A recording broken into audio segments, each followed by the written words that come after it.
Well, I'm just here in Glenetiv and I'm shooting this amazing big waterfall with that view at the back. When you get to a waterfall, it's really about shutter speed, you know, and different shutter speeds will capture different amounts of movement in water. Sometimes you want to freeze the motion and just capture the kind of ruggedness of the water coming over. Other times you might want to blur the motion and smooth that out. A lot of people want to do that for waterfalls.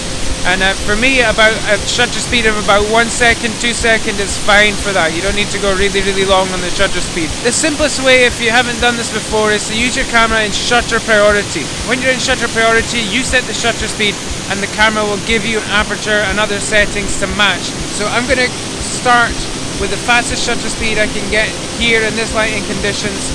And I'm just going to use shutter priority and work up one stop at a time, longer and longer and longer. And I'm just going to show you the different effects you can get in a waterfall with different shutter speeds. Hope this helps.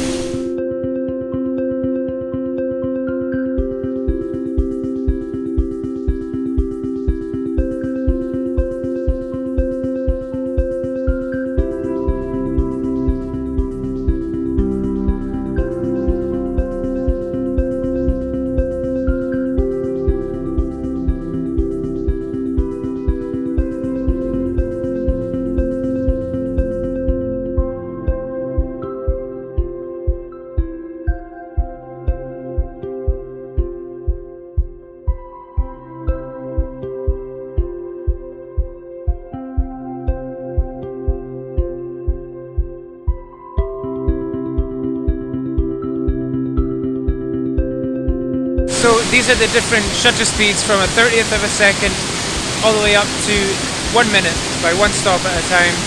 Which one's better? That's up to you to decide for yourself, but when you find yourself in a situation like this, it's always worth trying different shutter speeds because you never really know. But if in doubt, as I said, 1 second or so, 2 seconds, always find is a bit of a sweet spot. Don't forget to subscribe and head to my website grahamdargie.com where you can find out more about what I do in terms of photography tuition, tours and safaris.